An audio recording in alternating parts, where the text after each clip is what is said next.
Hello friends, SSC की exam pass में आती जा रही है, तो हम आज देखने वाले हैं मॉक टेस्ट 21 के डिटेल्ड सॉल्यूशन।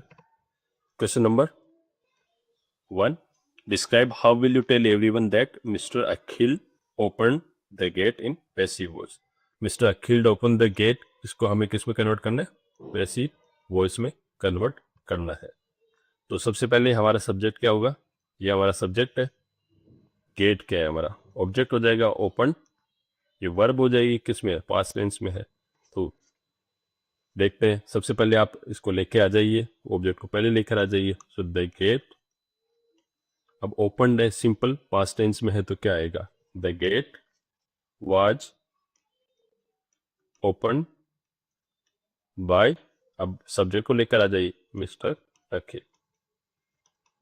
सो करेक्ट आंसर क्या होगा? The gate been open, no. The gate open, no. The gate was open by mister Akhil. Correct answer will be option number 3. Question number 2. Select the incorrectly spelled word in the given sentence. It's weird to overreact on the consequences like this. It did not even matter at the end of the day. Weird, weird की spelling भी मैं already, अगर आपने मेरा spelling errors, जो most common spelling errors का video देखा होगा,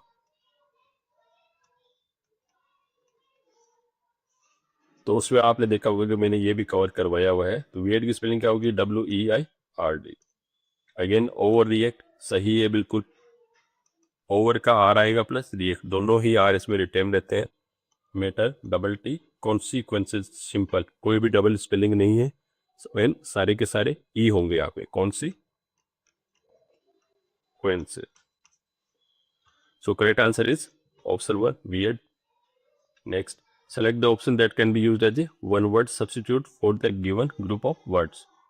Being careful that every detail of something is correct. ऐसा कोई व्यक्ति या फिर किसी भी व्यक्ति की क्वालिटी जो बहुत केयरफुल रहता है कि हर किसी भी चीज की सारी डिटेल्स करेक्ट होनी चाहिए। तो फर्स्ट ऑप्शन इज इम्प्रेग्नेबल। अब इम्प्रेग्नेबल का क्या मीनिंग होता है? अभेद्य। जैसे फॉर एग्जाम्पल ये किसके लिए यूज होता है? फोर्स के लिए होता है। कोई किला है जिसको कभी भी भेदा नहीं जा सकता, जिसके ऊपर विक्ट्री प्राप्त नहीं की जा सकती, तो उसको हम बोलेंगे इम्प्रेग्नेबल. स्टबर्न, स्टबर्न का क्या मीनिंग होता है? जिद्दी। जो व्यक्ति किसी चीज की जिद करके बैठ जाता है उसको बोलते हैं stubborn, he is a stubborn person. Next होता है स्क्रीमिश. स्क्रीमिश क्या होता है? कोई ऐसा व्यक्ति जो who very easily gets upset, who gets upset very easily और who gets offended very easily. जो जल्दी से किसी बात का बुरा मान जाता है उसको हम बोलते हैं स्क्रीमिश. और फास्टिडियस, फास्टिडियस का क्या मीनिंग होता है? कि कोई व्यक्ति जो बहुत पर्टिकुलर हो, कि कोई भी थिंग है वो राइट वे में होनी चाहिए. Everything should be according to the plan, everything should be correct, उसको हम बोलते हैं फास्टिडियस. तो करेक्ट आंसर क्या होगा? Fastidious. Being careful that every detail of something is correct. Fastidious. Question number 4. A person who draws or produces map.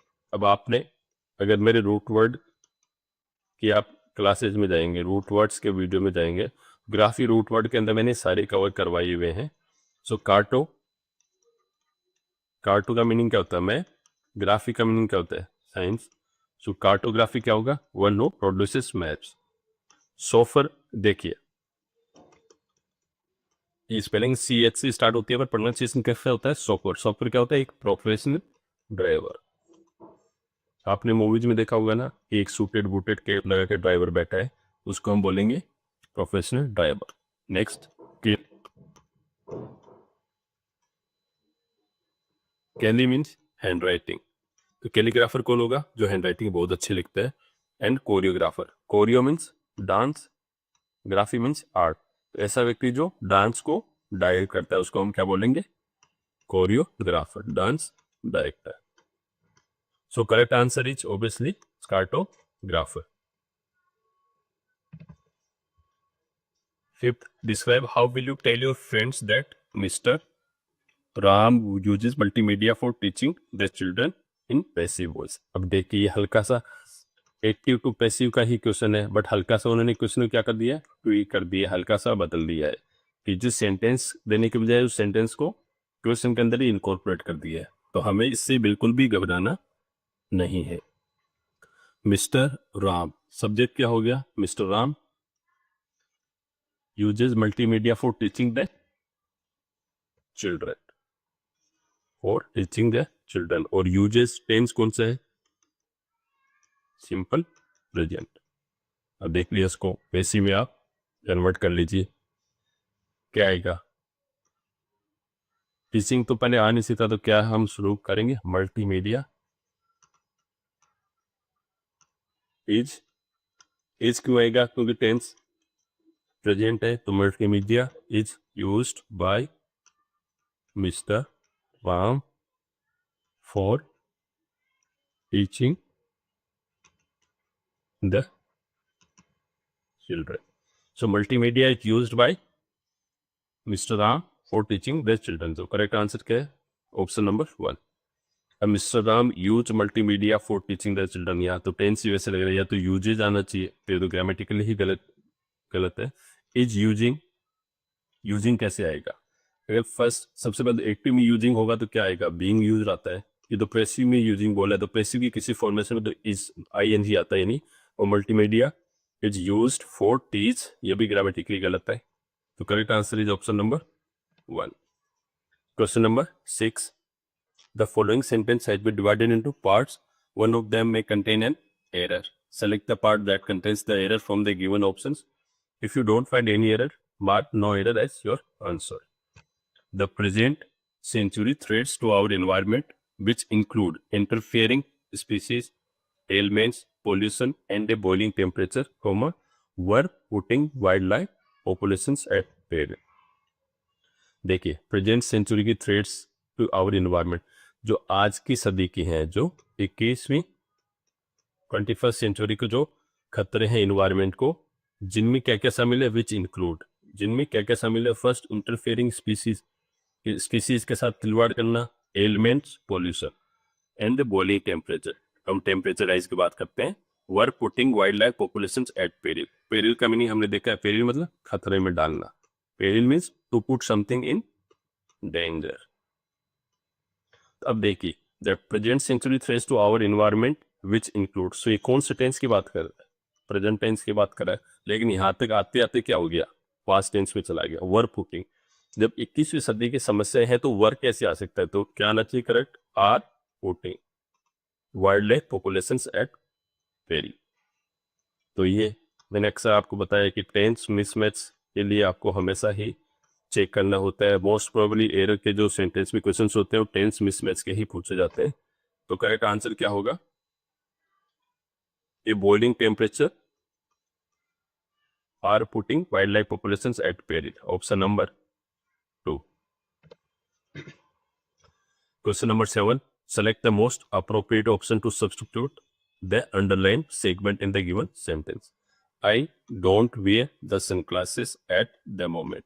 अब आप इस सेंटेंस को पढ़ोगे तो क्या बोल रहा है पता चलेगा कि एट द मोमेंट मीन्स इसी पर्टिकुलर मोमेंट, अभी की बात कर रहा है, अभी की बात कर रहा है, मीन्स प्रेजेंट की बात कर रहा है, इसी प्रेजेंट टाइम की। तो क्या आना चाहिए यहाँ पे? क्या आना चाहिए? प्रेजेंट कंटिन्यूअस टेंस, कि I am playing at that moment. तो क्या आना चाहिए? I am not wearing the sunglasses at the moment. इसी क्षण में मैंने सनग्लासेस नहीं पहन रखे हैं। तो correct answer is I am not wearing.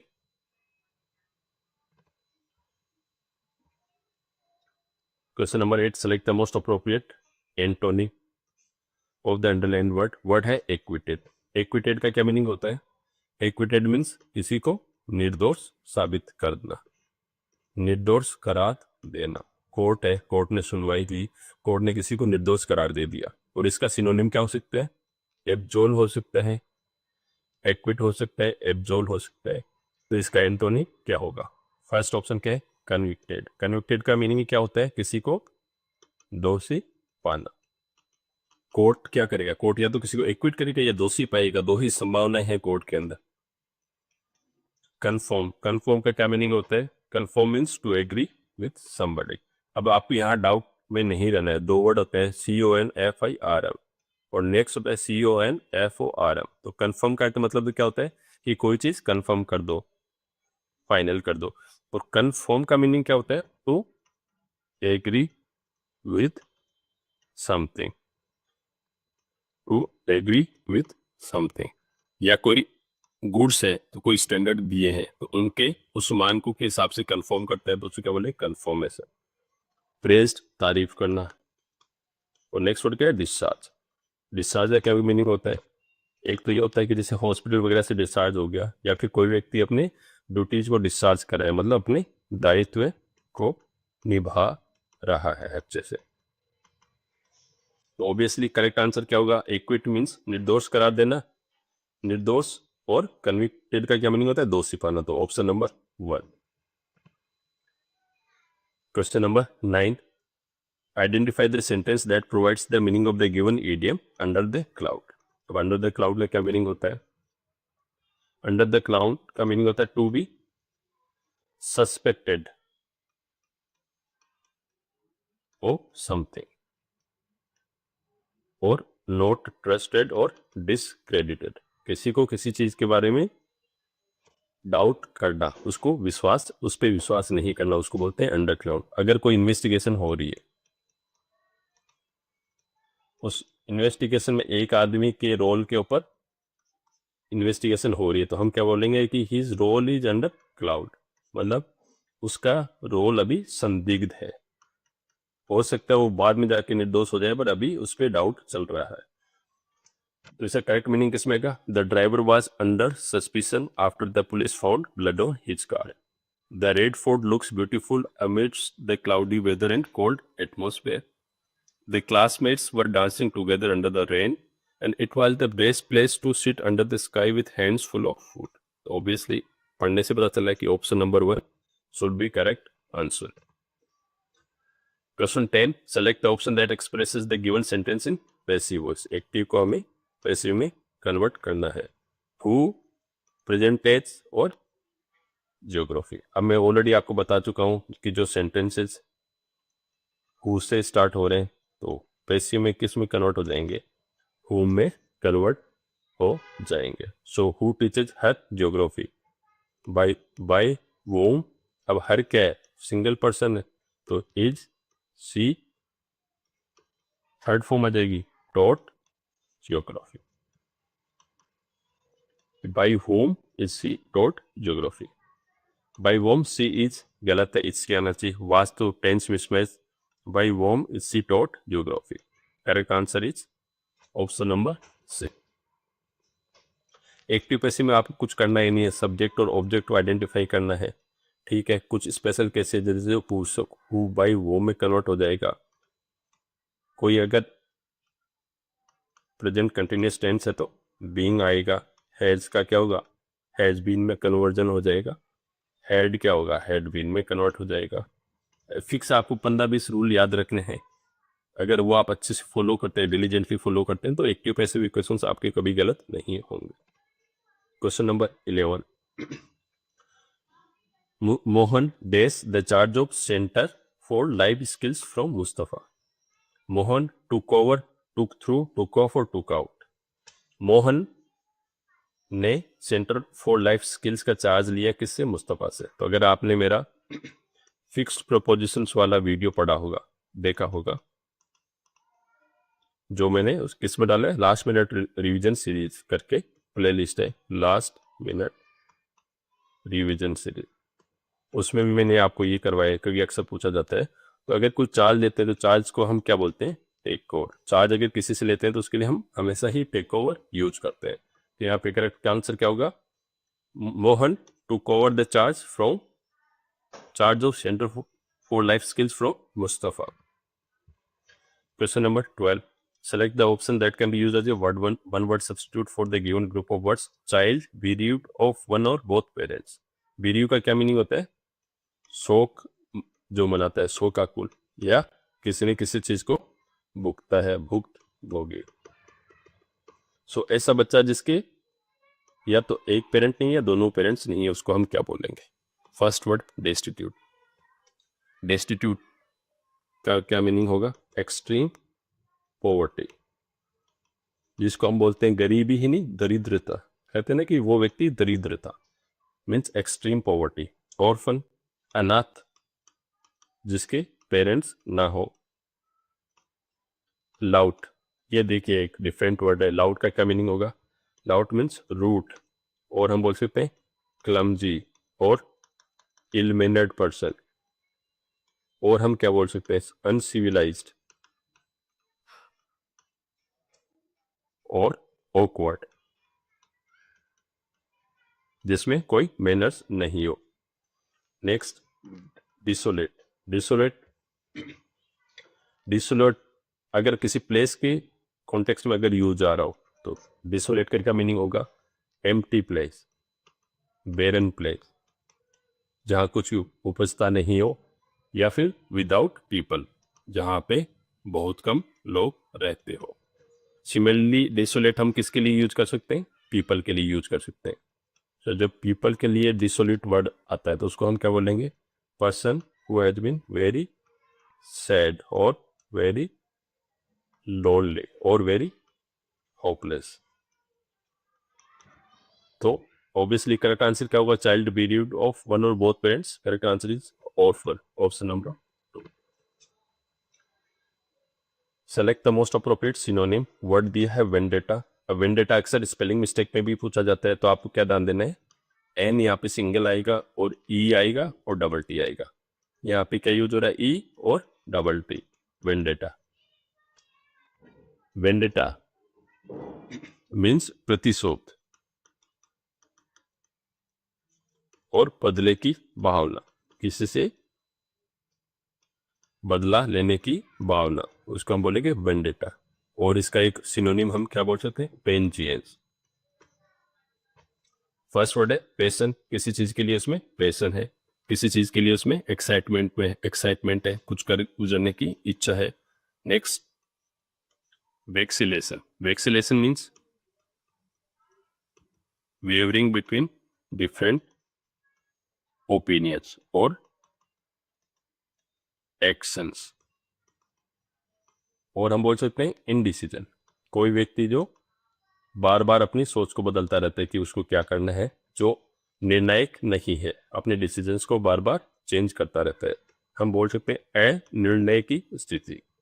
Next, dilemma. Dilemma दुविधा, कोई ऐसा व्यक्ति है who has to choose between two equally bad options. Hindi में हम कहते हैं कि इधर आगे कुआ पीछे खाई, फिर भी उसको एक डिसाइड करना पड़ेगा कि उसको आगे जाना है या पीछे जाना है। डिसएग्रीमेंट। डिसएग्रीमेंट मीन्स कोई दो लोगों में किसी बात में मतभेद हो या फिर सहमति नहीं बन पा रही है, हम बोलेंगे असहमति। या हम बोल सकते हैं किसी चीज पे विवाद है। तो वेंडेटा का क्या मीनिंग होगा? पैशन हो नहीं सकता। Vacillation not correct. Correct answer is disagreement.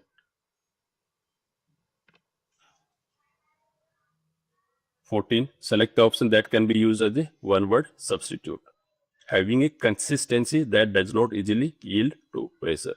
Yield का क्या मीनिंग होगा यहाँ पे? To give up. कोई ऐसा व्यक्ति जिसमें कंसिस्टेंसी है, कर्मठता है। That does not easily yield to pressure. कोई ऐसा व्यक्ति जो कंसिस्टेंट है, अपना काम करता रहता है, कितना भी प्रेशर आओ वो झुकता नहीं है, उसको हम क्या बोलेंगे? First option. अब देखिए मैं यहाँ आपको बताना चाहूंगा, कोई भी क्वेश्चन इजी या टफ नहीं होता है, उसको इजी या टफ क्या करते हैं? उसके ऑप्शंस बनाते हैं। अब आप ये क्वेश्चन पढ़ोगे, देखना ऑप्शंस इसके कितने उठपटांगे। तो first word is close. Close का क्या मीनिंग होगा? नजदीक, पास में। Next word ramrod. Ramrod means a person who is very strict और हु इज वेरी बॉसी। एक ऐसा आदमी जो बहुत ज्यादा स्ट्रिक्ट है, उसको हम बोलेंगे ramrod. Next one is firm. Firm means showing determination.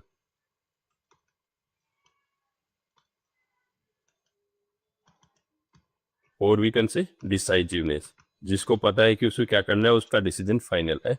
And substantial. Substantial हमें पता ही है काफी हद तक। और महत्वपूर्ण हम बोल सकते हैं his post is a substantial post, और substantial amount of money was return means काफी हद तक मूलतः है बोल सकते हैं। तो having a consistency that does not easily yield to pressure, obviously क्या होगा यहाँ पे option 3 will be correct answer. 15 select the most appropriate meaning of the given idiom. Blow something out of proportion. Okay किसी चीज को out of proportion से blow करना, तो इसका क्लियरली मीनिंग क्या होता है कि किसी चीज को एग्जाजरेट करना, एग्जाजरेट समथिंग, या फिर मेक समथिंग मोर सीरियस। अगर कोई परेशानी आ गई है, कोई प्रॉब्लम आ चुकी है, तो उसको जितनी सीरियस वो है उससे भी ज्यादा बढ़ा चढ़ा के बोलना। तो करेक्ट आंसर क्या होगा? ऑप्शन नंबर 1 क्या है? Make things difficult for someone without reason. नहीं, ये करेक्ट आंसर नहीं है। Control the level of something in order to stop increasing, ये तो अगेंस्ट में ही चला गया। Behaving as if something that has happened is much worse than it really is, इस तरीके से बिहेव करना कि कोई चीज हो गई है, वो जितनी प्रोपोर्शन में हुई है उससे भी ज्यादा बुरे तरीके से फील करना, उसको हम बोलेंगे blow something out of proportion. तो obviously option number 3 correct answer. 16 select the most appropriate option that can substitute the underlined word in given area. She is an awful bore, she is always blowing her own saxophone. अब देखिए, blow her own flute, lyre, trumpet और violin। हमने खुद पढ़ा है कि blow one's own trumpet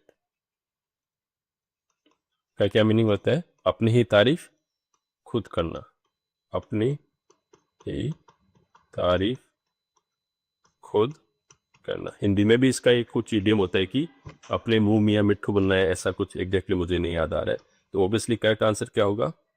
C is always blowing her own trumpet, option 3। 17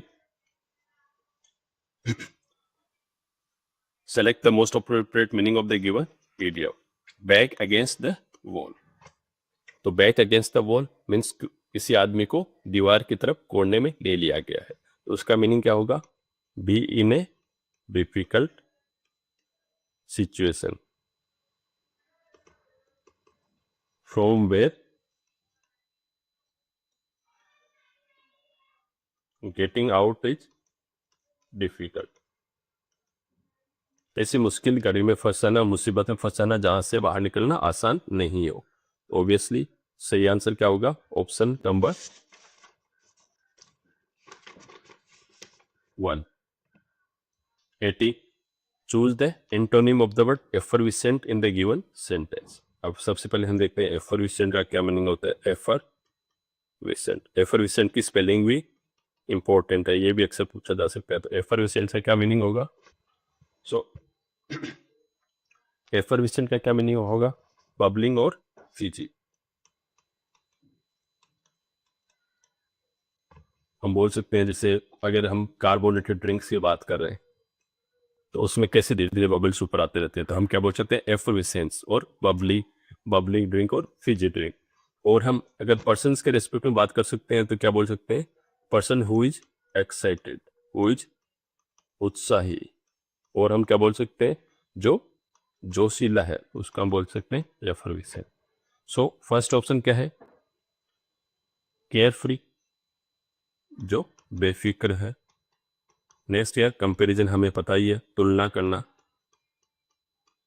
next Babli, Babli हम OP already हमने पढ़ा है, कोई व्यक्ति बहुत ही खुश मिजाज है, जो एनी टाइम हैप्पी रहता है, उसको हम बोलेंगे बबली। नेक्स्ट वर्ड है, next word subdued. Subdued means कोई व्यक्ति जो नियंत्रित है, जिसको कंट्रोल किया गया है, और या फिर जिसको दबाया हुआ है। सो ऑब्वियसली एफर्विसेंट का क्या मीनिंग हो? एफर्विसेंट मीन्स उत्साही और जोशीला। तो करेक्ट आंसर क्या होगा? Antony subdued. 19 select the option that expresses the given sentence in passive. So the audience, subject, loud, कौन सा टेंस है? सिंपल पास्ट, हर, परफॉर्मेंस, ये क्या है? ऑब्जेक्ट। तो क्या करोगे, सबसे पहले ऑब्जेक्ट को पहले ले आओ, her performance, since past tense है तो क्या आएगा, वाज आएगा। हर की हर परफॉर्मेंस है, सिंगुलर है तो was loud by the audience. So correct answer option number B. 20. Select the most appropriate antonym of the word sophisticated from the given sentence. तो sophisticated का क्या मीनिंग होगा? Somebody who is cultured or his manners are very refined. हम बोलते हैं उस व्यक्ति ने बड़ी ही शालीनता से बात करी। कोई व्यक्ति जो शालीन होता है उसको हम बोलेंगे sophisticated. First option techniques, technique है तकनीक, टेक्नोलॉजी अभी हम बोल सकते हैं अगेन तकनीक ही है, टेक्नोलॉजी तकनीक, प्रौद्योगिकी बोल सकते हैं हम। अब एक मीनिंग पे जाओगे तो टेक्नोलॉजी क्या होगी, प्रौद्योगिकी। प्रिमिटिव क्या होता है? प्रिमिटिव मीन्स कोई व्यक्ति क्रूड है और अनसोफिस्टिकेटेड है बिहेव करने में, जिसमें आज के सभ्य समाज में रहने के लायक क्वालिटीज नहीं है, जिसको हम बोल सकते हैं प्राचीन। और प्राचीन के साथ साथ में हम क्या बोल सकते हैं, आदिम। आदिम काल के जो लोग होते थे उन जैसी उनमें क्वालिटीज है। और मॉडर्न हमें पता ही कि आधुनिक। तो करेक्ट आंसर होगा प्रिमिटिव। सोफिस्टिकेटेड जो बहुत ही कल्चर्ड और रिफाइंड है, शालीन तरीके से बात करता है। प्रिमिटिव जो अनसोफिस्टिकेटेड है, क्रूड तरीके से बिहेव करता है। 21. Comprehension. Posters are days to promote a brand or pass days important information. So they can be used for days purposes ranging from telling people to be cautious as the floor is wet, to informing them about an upcoming sale or event. So they usually include a picture, days, very few words, full stop. A suitable days makes a poster effective and memorable. सबसे पहले मैं आपको कई बार बता चुका हूं कि इन questions को अटेम्प्ट करने से पहले आप ये सोचिए कि ये कॉम्प्रिहेंशन आपको 5 मार्क्स दिला सकता है।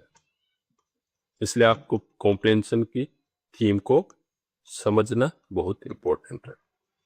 अब ये तो बहुत सिंपल पैसेज है, आपको ये पता है क्या बात कर रहा है, ये पोस्टर की इंपॉर्टेंस की बात कर रहा है। So question number 21, select the most appropriate option to fill in blank number 1। Posters are being use to promote a brand, ये तो आ नहीं सकता है। या तो प्रेजेंट की भी बात होती तो क्या आता है, बीइंग के साथ यूज आएगा। Posters are used to promote, ठीक है, यूजेज और use.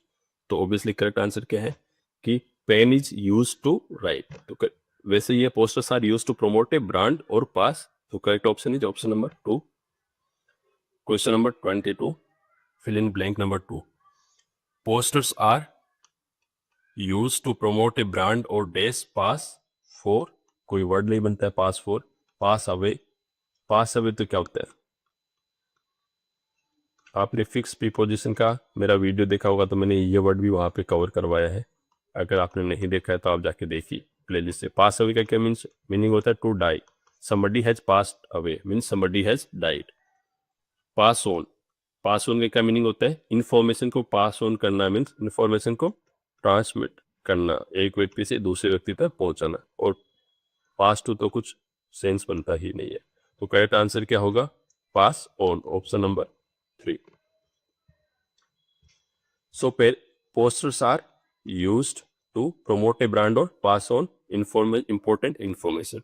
They can be used for days purposes ranging from telling people to be cautious as the floor is wet to inform them about an upcoming sale or event. So they can be used for little purposes, ये तो आएगा नहीं क्योंकि इसके little purposes के बाद ही उसने कई सारे एग्जाम्पल दे दिए। much purposes ग्रामेटिकली इनकरेक्ट है। similar purposes एक जैसे ही पर्पज का है, जो इसमें बता रहा है वो तो अलग अलग टाइप ऑफ पर्पज है। varied, varied means different kinds। So correct answer will be option 4 varied। So posters varied purposes के लिए काम आते हैं, different purposes के लिए काम आते हैं। जैसे कि लोगों को बताने के लिए कि आप सावधान रहें क्योंकि फर्श गीला है, या फिर ये बोलने के लिए कि अपकमिंग सेल आ रही है या फिर कोई इवेंट हो रही है उनके बारे में इंफॉर्म करने के लिए।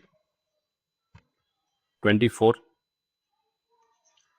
Option number 4, they usually include a picture days very few words.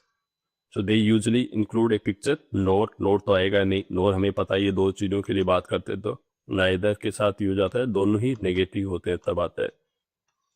They usually include a picture also very few नहीं इनकरेक्ट है, येट अभी तक नहीं इनकरेक्ट है, एंड ही करेक्ट ऑप्शन है।